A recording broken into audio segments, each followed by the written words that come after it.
Bismillahirrahmanirrahim. Assalamualaikum warahmatullahi wabarakatuh. Alhamdulillahilladzi faddala Ramadhana ala sairi syuhur wa ja'ala siyamahu fariidah wa qiyama laylihi tatawwu'an. ومن تقرب إليه فيه بخصلة من الخير كان كمن أدى فريضة فيما سواه ومن أدى فيه فريضة كان كمن أدى 70 فريضة فيما سواه وهو شهر الصبر والصبر ثوابه الجنة. أشهد أن لا إله إلا الله وحده لا شريك له وأشهد أن محمدا عبده ورسوله. اللهم صل وسلم وبارك على خاتم الأنبياء وإمام المرسلين نبينا محمد وعلى آله وصحبه أجمعين وبعد. Hadirin hadirat sidang jamaah salat subuh yang dimuliakan Allah Subhanahu wa taala. Alhamdulillah kita baru saja telah melaksanakan salat fardu subuh kita di awal waktu secara berjamaah di rumah Allah Subhanahu wa taala ini. Alhamdulillah kita masih ada waktu dan kesempatan untuk kita melanjutkan sejenak i'tikaf sambil kita mendengarkan nasihat agama Allah Subhanahu wa taala yang pada kesempatan subuh ini kembali dimohon kesediaan saya menyampaikannya. Para jamaah yang dirahmati Allah Subhanahu wa taala, pada subuh ini saya diberi sedikit leluasa dari segi waktu berbanding tadi malam antara Isya dan Tarawih. Tapi tentunya di dalam kajian ilmu dakwah, salah satu mata kuliah yang saya mengajar di Fakultas Dakwah di UIN, bahwa bagi seorang da'i harus memperhatikan keadaan mad'unya dan juga waktu. Sebagaimana dicontohkan oleh baginda Nabi sallallahu alaihi wasallam yang selalu memperhatikan keadaan mad'u termasuk juga dengan waktu. Maka sekalipun saya diberi leluasa dari segi waktu, tapi saya pahami bahawa sebagian daripada jamaah ini dari tadi malam sudah ikut qiyamul lail dan tentu sekarang ini butuh kepada istirahat. Karena Nabi SAW ketika menegur ada 3 orang yang bertanya kepada Aisyah radhiyallahu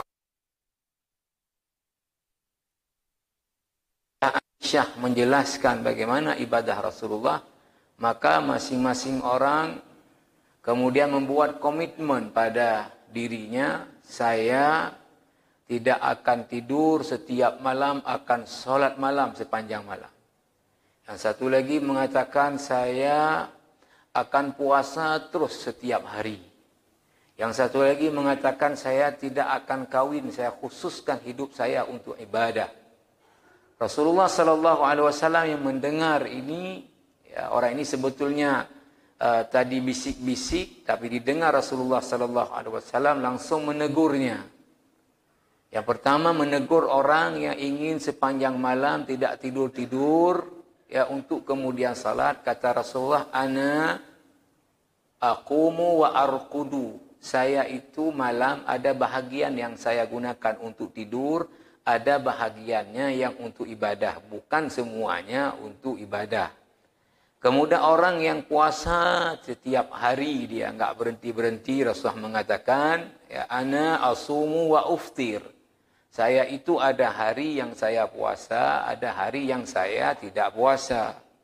Orang yang tidak mau kawin hanya mengkhususkan hidup untuk ibadah, kata Rasulullah, ana atazawwajun nisa. Saya ini menikah beberapa perempuan, bukan seperti kamu, enggak mau menikah. Lalu Rasulullah kemudian mengatakan di ujung daripada hadis ini adalah, kata Rasulullah SAW, a'ti likulli dhi haqqin haqqahu. Berikanlah setiap sesuatu itu haknya masing-masing. Termasuk badan ini perlu hak untuk istirahat. Mata perlu hak untuk istirahat juga. Maka saya walaupun diberi leluasa, saya tidak akan juga menggunakan secara leluasa. mengingat keadaan jamaah yang tadi malam perlu kepada istirahat. Para jamaah yang dirahmati Allah Subhanahu wa taala, semua kita yang ada dalam masjid ini dan tentu juga yang di luar daripada masjid ini yang sekarang sedang menjalani kehidupan. Sesungguhnya kita semua ini sedang menunggu antrian untuk kemudian kita akan menyusul saudara-saudara kita yang sudah duluan datang waktunya kembali kepada Allah.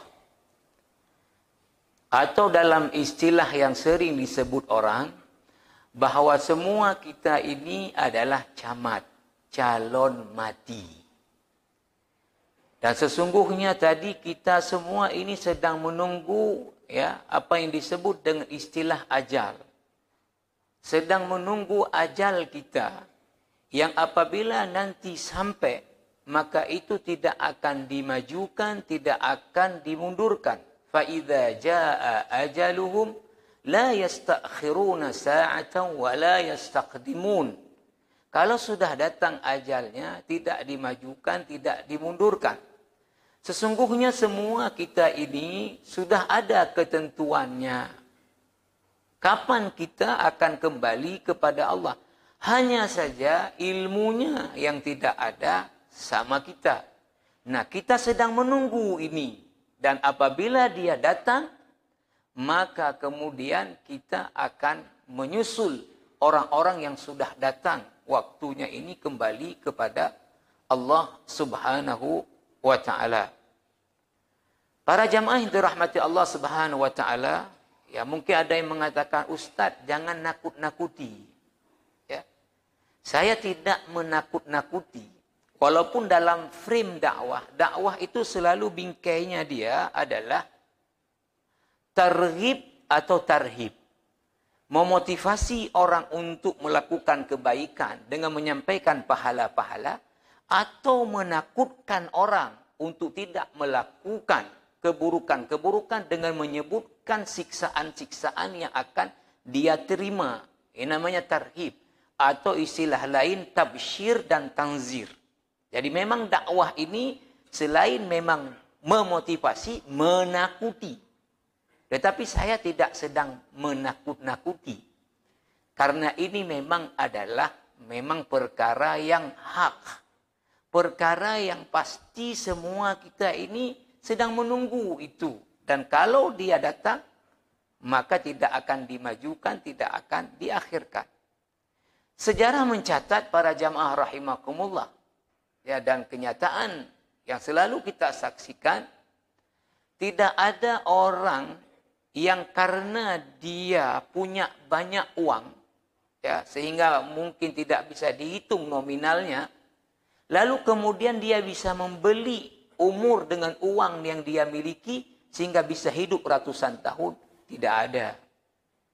Tidak ada juga orang yang karena dia penguasa, lalu banyak pengawalnya, pengawal ini bisa mengawal dia daripada kematian.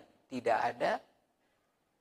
Tidak ada juga jamaah rahimakumullah, profesor, dokter, spesialis, konsultan di bidang medis, sangat paham cara dan gaya dan pola hidup sehat, sangat paham bagaimana menjaga kesehatan. Tidak ada juga yang bisa memperpanjang umurnya bila sudah sampai. Tidak jarang profesor, dokter, spesialis, konsultan meninggal di usia belum begitu tua. Inilah namanya jamaah rahimakumullah, kematian yang kita semua ini sedang menunggu itu datang dan kemudian kita akan meninggalkan dunia ini. Jamaah yang dirahmati Allah Subhanahu wa taala, di dalam akidah yang mesti kita yakini. Karena dalilnya, kalau menggunakan istilah bahasa agama, dalil-dalilnya itu qat'iyyut thubut dan qat'iyyud dalalah. Ketetapannya final. Tidak ada celah untuk kemudian diragukan atau didebatkan. Kemudian petunjuk dari nas-nasnya itu juga sudah final. Tidak bisa ada celah untuk diperdebatkan. Ini namanya qat'iyyud dalalah. Karena Al-Quran qat'iyyut thubut. Hadis-hadis sahih adalah qat'iyyut thubut.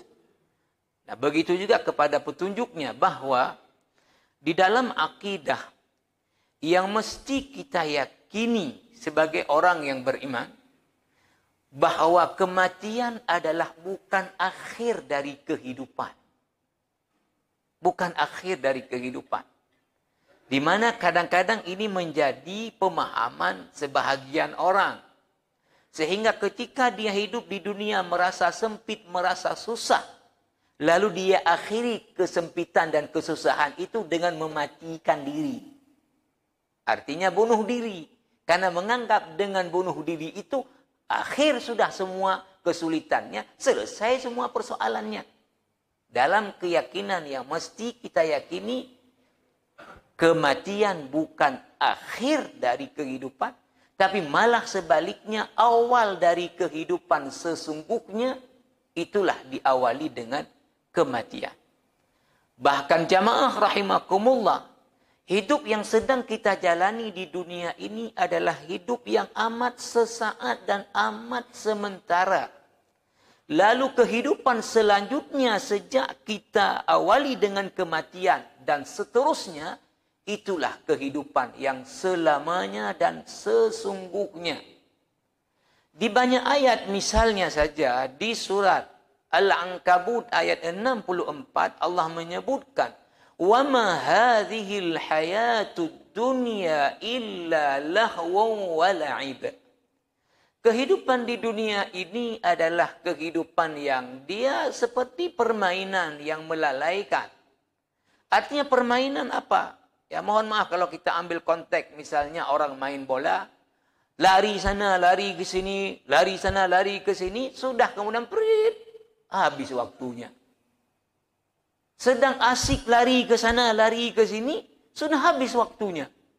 Jadi begitulah kita di dunia ini amat sesaat. Sedang ini, datang ajalnya, mati kita. Lalu Allah melanjutkan ayat ini, wa innad daral akhirata lahiyal hayawanu law kanu ya'lamun. Sesungguhnya kehidupan akhirat yang diawali dengan kematian, inilah kehidupan yang sesungguhnya selama-lamanya jika mereka mengetahui. Maka jamaah rahimakumullah, Nabi SAW ketika menjelaskan kepada Abdullah ibnu Umar bagaimana hakikat kehidupan di dunia ini, di dalam hadis Sahih Bukhari, ketika Abdullah ibnu Umar dipegang bahunya oleh Rasulullah SAW mengatakan kepadanya, kun fid dunya ka'annaka gharibun aw 'abiru sabilin. Jadilah kamu di dunia ini ibarat orang yang melancong, melawat ke suatu tempat. Maka kita semua ini jamaah rahimakumullah sekarang ini sedang berkunjung ke negeri dunia. Seperti orang yang melawat ke satu negeri. Maka dia tidak lama tinggal di situ, hanya beberapa hari. Lalu kemudian dia akan balik lagi ke kampung halamannya. Nah itu kita sekarang sedang melawat ke negeri dunia. Dan kita akan kembali ke kampung halaman kita, negeri akhirat.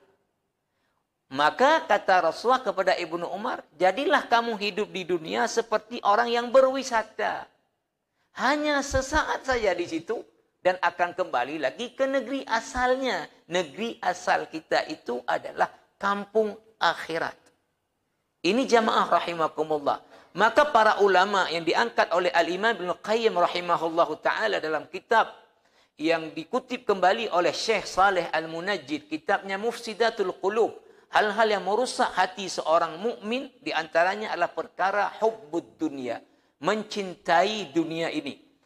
Lalu beliau mengangkat bahawa ada para ulama yang mengibaratkan kehidupan di dunia yang kita jalani ini, itu ibarat orang yang mimpi dalam tidurnya.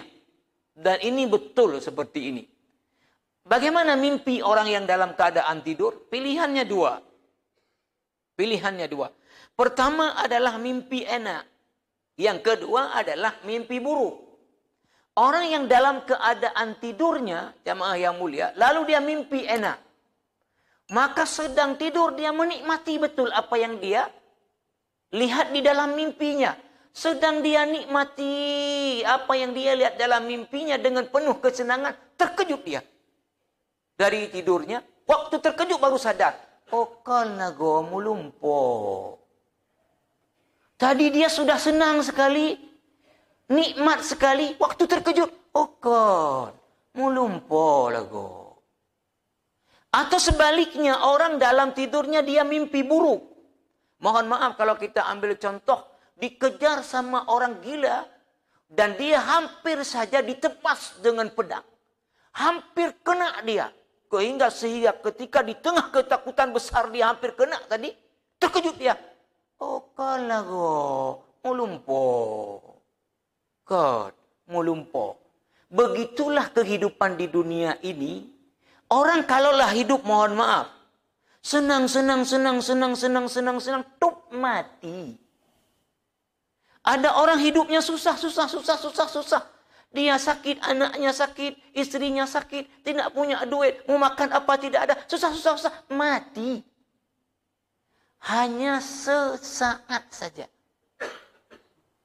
Tetapi setelah mati itulah tidak ada lagi kemudian kematian, langsung semuanya adalah kehidupan. Maka kata para ulama tafsir, misalnya disebut dalam tafsir Al-Munir Syekh Wahbah Az-Zuhaili dan juga diikuti oleh Syekh Saleh Al-Munajjid, bahwa ketika disebutkan oleh Allah dalam Al-Quran, mata'ud dunya qalil, kesenangan di dunia ini sedikit. Bagaimana sedikit? Orang punya pesawat pribadi, punya jet pribadi, punya yacht pribadi, punya aset di mana-mana, punya banyak stafnya. Bagaimana sedikit? Karena dia bila dibandingkan dengan akhirat, berapapun banyak nikmat dunia ini sedikit. Karena apa? Sementara. Habis itu sudah mati dan dia tinggalkan itu. Maka Nabi SAW di dalam hadis sahih Muslim, ketika menjelaskan tentang bagaimana perumpamaan nikmat dunia dengan nikmat akhirat, Nabi mengatakan, "Mathalu hadhil hayati dunya fil akhirah kamathali ahadikum an yaj'ala asba'ahu fil yammi falyanzur bima yarji'." Perumpamaan kenikmatan di dunia ini sebanyak apapun dia, dibandingkan dengan kenikmatan akhirat, itu seperti orang memasukkan satu anak jarinya ke dalam air laut. Masukkan satu jari ke dalam air laut, falyanzur bima yarji, lihat berapa yang ada di anak jari ini. Dan berapa yang sisa di dalam laut, itulah dia kenikmatan akhirat. Inilah kenikmatan dunia yang ada ini. Berapa? Bagaimana cara menghitung dengan persentasenya? Ini jamaah rahimakumullah. Jadi kembali kepada bahwa kematian adalah bukan akhir dari kehidupan.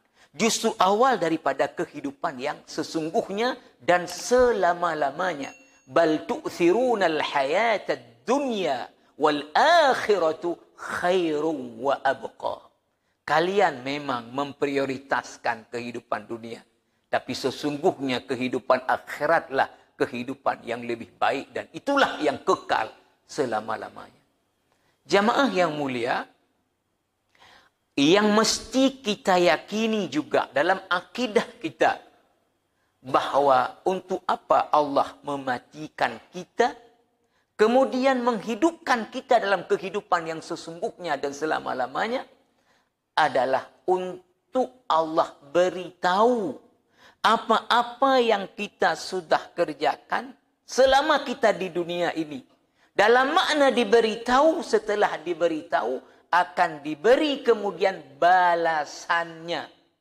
Misal dalam surah Al-Jumu'ah disebutkan, Qul innal mauta alladhi tafirruna minhu fa innahu mulaqikum thumma turadduna ila alimil ghaibi wasyahadah. Katakan hai Muhammad, beritahu hai Muhammad kepada umatmu bahwa kematian yang ada orang coba menghindar darinya, enggak bisa. Pasti kematian itu akan menimpa dia. Untuk apa Allah matikan kita? Summa turadduna ila alimil ghaibi wasyahadah. Kita dikembalikan kepada yang maha mengetahui yang gaib, apalagi yang terang. Yaitu Allah Subhanahu wa ta'ala. Untuk apa? Fayunabbi'ukum bima kuntum ta'malun. Diberitahu apa yang pernah dulu kalian buat. Makna diberitahu di ayat lain adalah kullu nafsin dha'iqatul maut. Thumma tuwaffawna ujurakum yawmal qiyamah. Faman zuhziha 'anil nar wa udkhilal jannah faqad faz. Wa mal hayatud dunya illa mata'ul ghurur. Kita dimatikan tuwaffawna ujurakum untuk diberi balasan apa yang pernah kita kerjakan di dunia ini. Jamaah rahimakumullah.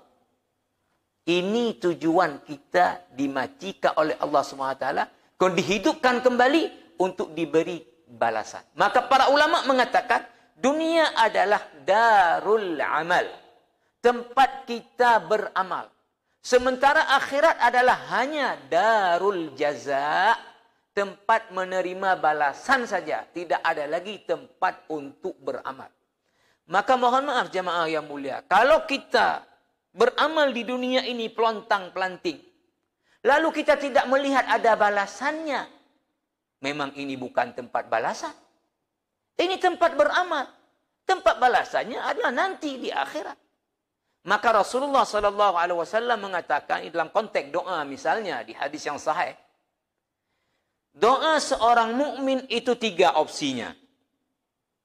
Pertama, Allah Subhanahu wa ta'ala kabulkan sesuai dengan yang dia minta. Satu orang sakit, doa dia kepada Allah diberi kesembuhan, Allah beri dia sembuh. Ini satu opsi. Diberi sesuai dengan yang dia minta. Yang kedua, kalau Allah tidak beri sesuai dengan yang dia minta adalah Allah hindarkan dia dari satu musibah yang menimpa dia dengan doa dia tadi. Yang dia minta tidak diberi, tapi dengannya Allah hindarkan dia dari satu musibah. Kedua ini juga tidak dapat, maka opsi ketiga Allah simpan ini untuk akhirat dia. Maka ketika seorang nanti kembali di akhirat, melihat nikmatnya begitu banyak, dia tanya sama Allah, ya Allah, dari mana saya dapat sebanyak ini ya Allah? Ini dari doa-doamu di dunia dulu disimpan untuk akhirat. Karena dunia ini darul amal. Akhirat adalah darul jaza. Tidak ada lagi kesempatan untuk kemudian kita beramal. Jamaah rahimakumullah. Selanjutnya jamaah rahimakumullah. Di dalam kitab Aqidatul Mu'min, akidah seorang mukmin, ditulis seorang ulama besar asal daripada Aljazair, Abu Bakar Jabir Al-Jazairi, tapi kemudian menjadi pengajar tetap di Masjid Nabawi. Sudah almarhum, menulis banyak kitab. Salah satunya adalah Minhajul Muslim, Aqidatul Mu'min. Di dalam kitab beliau Aqidatul Mu'min, beliau menjelaskan bahawa ya, di bab pembahasan tentang rukun iman, beriman kepada hari akhirat, bahawa jamaah rahimakumullah, sejak seseorang meninggal dunia, itulah dia awal daripada kehidupan akhiratnya. Maka selama dia meninggal di dunia dan dia di dalam alam kubur, itu disebut dengan fasenya fase menunggu. Disebut dengan fatratu tarabbus. Maka orang yang meninggal dari zaman Nabi Adam, dan kita ini yang akan meninggal, itu ada dalam alam barzakh kita, sampai dunia ini Allah hancurkan nanti kiamat kubra. Ini fasenya fase menunggu. Berapa lama ini menunggu? Tidak tahu kita. Karena ilmu kapan kiamat kubra, tidak ada yang tahu satupun. Nabi pun tidak tahu. Walaupun Nabi memberi petunjuk-petunjuk kepada tanda-tanda mendekat. Tapi kapan, tidak ada yang tahu. Nah, di dalam akidah yang mesti kita yakini juga bahawa ketika seseorang di alam kuburnya, di alam barzakh, itu 2 opsinya. Nikmat kubur atau azab kubur. Nikmat kubur atau azab kubur. Ini tergantung dengan apa nanti kita akan sebutkan. Setelah nanti dunia ini Allah Subhanahu wa ta'ala hancurkan, Diperintahkan Israfil kemudian untuk meniupkan lagi trompet untuk disebut dengan hari kebangkitan. Bahawa Allah Subhanahu wa taala bangkitkan lagi semua orang yang sudah mati dalam kuburannya, dan kemudian kepada jasadnya dikembalikan ruh-ruhnya yang sudah ketika sejak dia mati kembali kepada Allah Subhanahu wa taala. Maka kemudian manusia ini dikumpulkan di dalam satu padang yang luas disebut dengan mahsyar. Mahsyar ini juga jamaah yang mulia huru-haranya dahsyat. Di dalam hadis yang sahih riwayat Imam Bukhari, riwayat Imam Muslim, ada orang-orang tertentu mataharinya hanya 1 mil di atas kepala. Sekarang di Ramadan Ga'asi dalam 2 hari ini, tapi beberapa hari yang belakang, matahari berapa jarak dengan kita? Miliaran kilometer. Tapi kayak panas menyengatnya panas. Bagaimana kalau dia hanya 1 mil di atas kepala? Maka orang-orang di mahsyar ada yang keringatnya setumitnya, selututnya, sepinggangnya, sebahunya. Sehingga tidak tahan lagi umat ini dengan huru-hara mahsyar. Mereka datang kepada para rasul minta untuk syafaat, minta pertolongan, minta bantuan. Mereka datang pertama kepada Nabi Adam. Nabi Adam tolak. Nabi Adam mengatakan, saya dilarang Allah mendekati satu pohon, saya melanggarnya. Saya tidak bisa memberi hari ini syafaat. Nafsi, nafsi, nafsi, nafsi. Hari ini masing-masing urus sendiri urusannya. Kita diingatkan banyak ayat dalam Al-Quran, jamaah rahimakumullah, untuk takut kepada satu hari di mana satu orang tidak bisa bantu orang lain sedikit pun. Wattaqu yawman la tajzi nafsun an nafsin syai'a. Takut kalian kepada satu hari, satu orang tak bisa bantu sedikit pun orang lain. Masing-masing sibuk dengan urusannya sendiri. Dalam surat Luqman malah disebutkan ayat 33. Ya ayuhan nasu taqu rabbakum. Wahai sekalian manusia, kalian takutlah kepada Rabb kalian. Wakhshaw yawman la yajzi walidun an waladihi wala mauludun huwa jazin an walidihi syai'a. Takut kalian kepada satu hari di mana bapak tidak bisa bantu anaknya, anak pun tak bisa bantu bapaknya sedikit pun. Maka Nabi Adam mengatakan, nafsi, nafsi. Hari ini urusannya masing-masing. Mereka datang lagi kepada Rasul yang lain. Datang kepada Nabi Musa tolak. Datang kepada Nabi Isa tolak. Semua para Rasul tolak. Sampai kepada Nabi Muhammad SAW. Beliaulah yang mengatakan, ana laha. Saya yang bersedia memberi syafaat. Lalu Nabi datang kepada Allah Subhanahu wa taala, kemudian Nabi sujud di hadapan Allah Subhanahu wa taala di bawah arasnya agar diperkenan memberi syafaat. Nabi tidak angkat-angkat kepalanya sampai Allah kemudian berkata, "Ya Muhammad, irfa' ra'sak sal tu'ta. Isma' tushma." Muhammad, angkat kepalamu. Minta. Pasti diberi. Maka Nabi angkat kepalanya.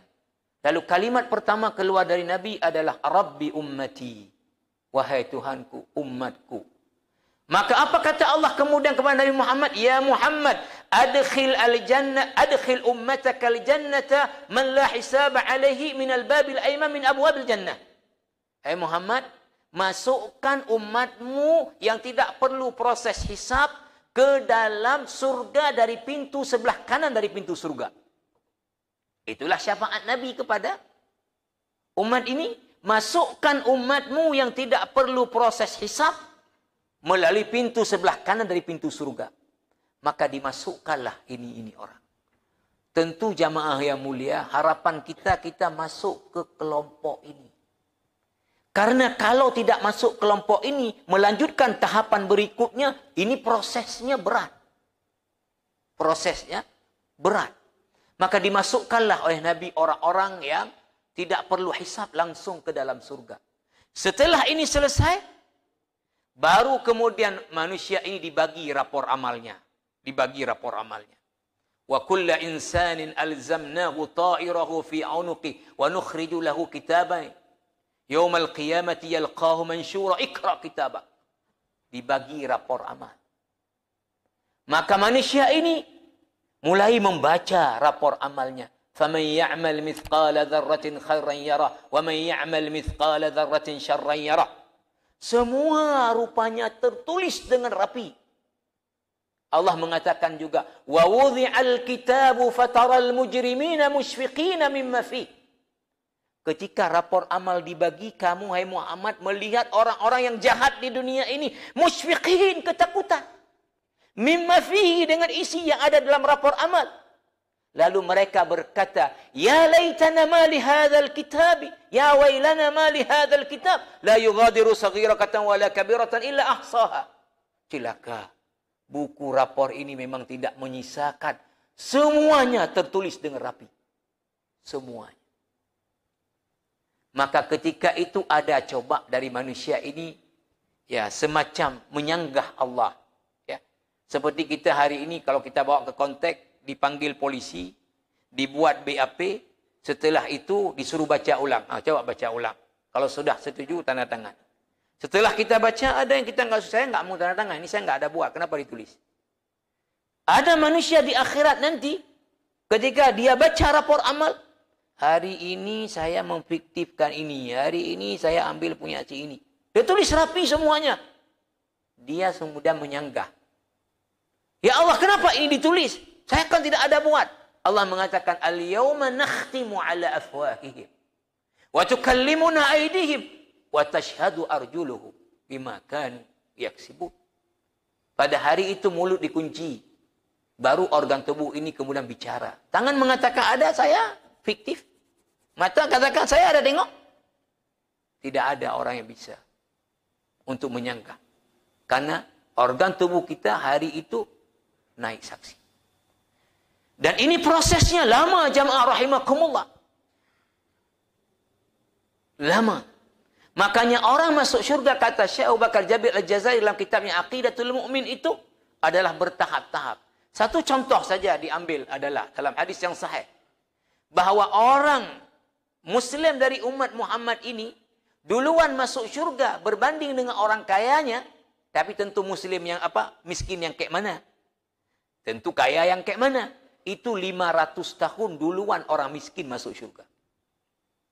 Karena orang kaya ini akan dipersoalkan hartanya. Dari mana dia peroleh? Setelah itu kemana digunakan? Ini akan dipertanyakan. Bahkan jamaah rahimakumullah, kita akan dipertanyakan nikmat-nikmat yang kita nikmati ini dipertanyakan. Summa latus'alunna yawma idzin 'anin na'im. Mobil yang kamu pakai itu dari mana dapatnya? Rumah yang kamu itu dari mana dapatnya? Jabatan yang kamu dapat dari mana itu? Thumma latus'alunna yawma idzin 'anin na'im. Ini prosesnya lama. Dan ini tentu berat, tergantung lagi nanti dengan apa. Setelah ini selesai, masuk ke tahap berikutnya adalah ditimbang amal. Ditimbang amal. Wa nadha'ul mawazinal qista yaumal qiyamah. Akan ditaruh timbang dengan adil. Fa amma man thaqulat mawazinuh fahuwa fi 'ishatir radiyah. Wa amma man khaffat mawazinuh fa ummuhu hawiyah. Wa ma adraka ma hiya? Narun hamiyah. Yang ketika ditimbang amal kebaikannya lebih berat daripada amal buruknya, maka orang ini tempatnya adalah tempat yang diridhoi. Dalam tafsir disebutkan adalah surga. Tapi bila amal keburukannya lebih banyak, maka orang ini tempatnya adalah hawiyah. Hawiyah dalam bahasa Arab artinya jurang yang dalam. Apa itu dia? Adalah narun hamiyah. Api yang sangat panas. Dalam hadis yang sahih disebutkan bahwa berapa panasnya api neraka berbanding api dunia ini, ada riwayat menyebutkan adalah 100 kali lipat. Maka kalau kita mau rasa bagaimana panasnya api neraka, coba kita buat bakar arang. Setelah arang itu terbakar, pegang dalam beberapa detik, rasakan.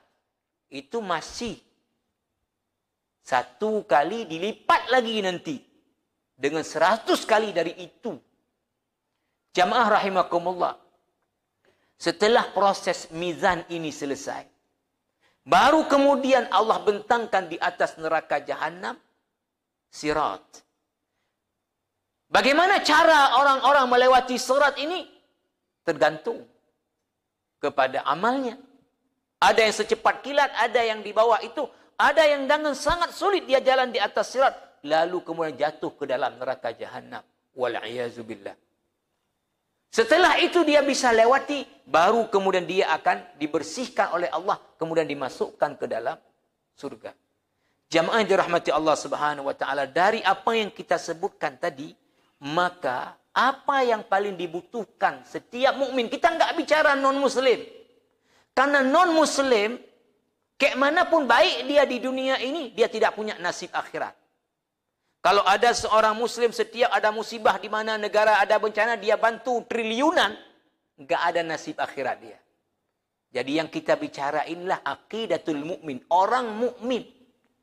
Apa yang paling dibutuhkan orang mukmin sejak dia meninggal dunia adalah, kata Rasulullah dalam hadis yang diriwayatkan oleh Imam At-Tirmizi, Rasulullah mengatakan, "Ma min ahadin yamut illa nadib." Enggak ada orang yang meninggal kecuali dia akan membawa penyesalan. Enggak ada orang yang meninggal kecuali waktu dia meninggal dia menyesal. Biasanya apapun ada kecualinya. Ini tanpa kecuali. Semua orang yang meninggal pasti menyesal. Sehingga ini mendorong para sahabat bertanya kepada Rasulullah. Qalu wa ma nadamatuhu ya Rasulullah. Rasulullah menyesal dalam bentuk apa Rasulullah? Kok tidak ada kecualinya? Kata Rasulullah pertama adalah, in kana muhsinan nadima alla yakuna izdad. Kalau dia bernasib baik sejak dia meninggal dunia, di alam kuburnya dia mendapatkan nikmat kubur. Kemudian nanti di mahsyar tidak merasakan dia huru-hara mahsyar. Mungkin dia bisa kemudian masuk syurga bighairi hisab. Kalaupun dia ikut proses hisab, hisabnya ringan. Timbangan amalnya lebih banyak, amal yang baik. Kemudian di atas sirat dia berjalan dengan lancar. Kemudian masuk ke surga. Orang yang seperti ini ketika meninggal dunia, dia tetap menyesal. Apa yang dia sesali? Kalau dia tahu bahwa setelah mati yang dibutuhkan adalah amal saleh, kenapa dia tidak tambah banyak lagi dulu amal saleh? Tapi menyesal seperti ini tidak mengapa, walaupun menyesal. Tapi inti daripada hadisnya yang ingin kita ambil. Na'udzubillah, jangan yang kelompok kedua. Wa in kana musian. Kalau bernasib buruk karena dia banyak keburukannya di masa hidupnya, nadima alla yakuna nuzi'. Dia menyesal kenapa dimatikan, tidak sempat dia memperbanyak amal-amal soleh. Ini yang dia sesali. Jadi inti daripada hadis ini bahwa ya, amal solehlah yang paling dibutuhkan oleh setiap orang yang beriman ini sejak dia mati dan untuk kehidupan yang selama-lamanya. Dan itu hanya bisa dibuat di masa dia hidup di dunia ini. Bukan setelah dia mati, dia buat lagi. Maka di banyak ayat dalam Al-Quran, Allah menceritakan, walaupun tidak ada orang yang mati, kemudian balik menceritakan, nggak akan ada ini. Jangan menunggu. Saya baru percaya kalau balik orang sudah mati, cerita baru. Quran ini kan tadi mesti qat'iyyut thubut, qat'iyyud dalalah. Kalau ayatnya sudah jelas. Allah menceritakan untuk jadi pelajaran bagi kita. Jangankan setelah mati, waktu datang kematian pun, baru orang kemudian minta kalau bisa. Ditangguhkan, jangan dimatikan dulu. Dan dia berjanji kepada Allah hanya menggunakan waktu untuk amal saleh. Anfiqu mimma razaqnakum. Surah Al-Munafiqun. Min qabli an ya'tiya ahadakumul maut. Kalau ada uang, kalau ada ini, keluarkan. Kapan? Sebelum maut menjemputmu. Karena apa? Kalau sudah datang maut, fayaqul, Rabbi laula akhartani ila ajalin qarib, fa asaddaqu wa akum minas salihin. Dia akan berkata, wahai Tuhanku, kalau bisa kematian ditunda sebentar lagi saja, sungguh aku akan menyedekahkan apa yang kumiliki ini semuanya. Itu ketika maut sudah datang. Wa akun minas salihin. Dan aku hanya menjadi orang saleh saja. Artinya mengisi waktu untuk amal saleh saja. Di beberapa ayat lain Allah menceritakan penyesalan yang sudah mati. Minta balik lagi ke dunia. Wa hum yastarikhuna fiha. Mereka menjerit dalam neraka. Seraya mereka mengatakan, Rabbana akhrijna. Wahai Tuhan kami, tolong kami dikeluarkan lagi ke dunia. Na'mal salihan ghaira alladhi kunna na'mal. Untuk kami buat lagi amal saleh yang dulu kami tidak buat. Allah mengatakan, awalam nu'ammirkum, kau sudah diberi dulu kesempatan hidup. Wa ja'akumun nadhir, sudah datang yang memberi peringatan. Kami utus Rasul, Rasul tidak ada. Meninggalkan ahli warisnya, para ulama yang menyampaikan. Aku tinggalkan kemudian 2 pusaka Al-Quran dan hadis. Di dalamnya banyak peringatan. Tak sudah, untuk apa lagi kemudian minta kesempatan balik lagi? Tidak ada lagi. Tidak ada lagi, jamaah rahimakumullah. Nah, maka oleh karena itu, tadi semua fase-fase yang kita lewati. Dari alam barzah, kemudian di mahsyar, kemudian di hisab, kemudian jamaah rahimakumullah di mizan, di sirat. Ini semua adalah yang berperan amal saleh kita. Adalah amal saleh kita yang itu hanya bisa kita buat ketika kita masih menjalani kehidupan ini. Kita semua sekarang ini sedang diberi oleh Allah peluang untuk hidup, tapi sedang menunggu datangnya waktu untuk kemudian kita kembali kepada Allah. Yang ini tidak ada yang tahu siapapun dari kita kapan waktunya. Boleh jadi hari ini kita secara kesehatan sehat, usia lebih muda dari banyak orang lain, belum tentu kita bisa hidup lebih lama daripada orang yang lebih tua dari kita. Karena banyak sekali orang yang meninggal, jamaah rahimakumullah, di usia muda dan juga tidak didahului oleh sakit sebelumnya dan sebagainya. Maka oleh karena itu, Ramadan ini beberapa hari lagi akan berakhir. Akan berakhir. Dan ini kayak manapun maunya kita, dia tidak akan bisa lagi kemudian bertambah. Tapi kita tentu berdoa kepada Allah Subhanahu wa taala. Allahumma a'id ilaina Ramadhana a'wanan adidah. Ya Allah, berikanlah kami kesempatan ini untuk bertemu lagi dengan Ramadan berkali-kali yang akan datang. Ini doa kita. Tapi bila ajal kita sudah datang, bisa jadi Ramadan ke depan kita sudah tidak ada lagi, jamaah yang dirahmati Allah Subhanahu wa taala. Maka kesempatan berbuat untuk amal saleh ini tentu dia tidak saja di Ramadan, karena inilah yang dibutuhkan oleh setiap kita ketika kita meninggal.